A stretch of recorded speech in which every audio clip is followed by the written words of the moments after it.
So with that, right, I mean, it seems like, well, let me ask you the question. What are your morning routines like? I mean, considering that you have all these different things going on, you have your regiment. Yeah. So like, what time do you wake up and what do you usually do when you wake up? So I am a serious morning person. Really? It's just, Okay. there's just nothing I can do about that. By 8 o'clock at night, I'm looking at my watch going, is it 8 o'clock yet? Can I go to bed?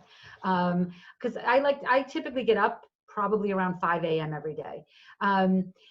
But here's the thing, because I'm a morning person, that's also when my brain is most in gear.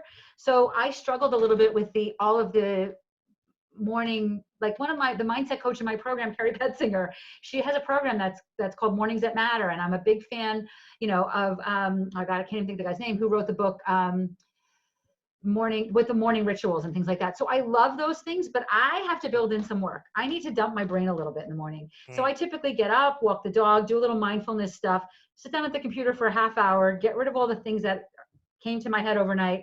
And then I go back out for another hour and kind of, I really do think mindfulness is important.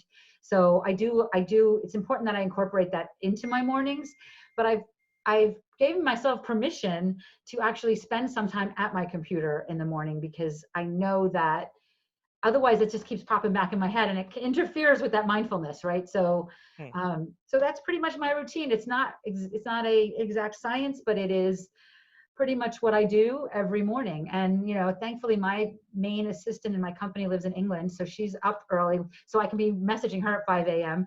and I'm not messaging somebody in California when it's 2 a.m. for them. Right. So,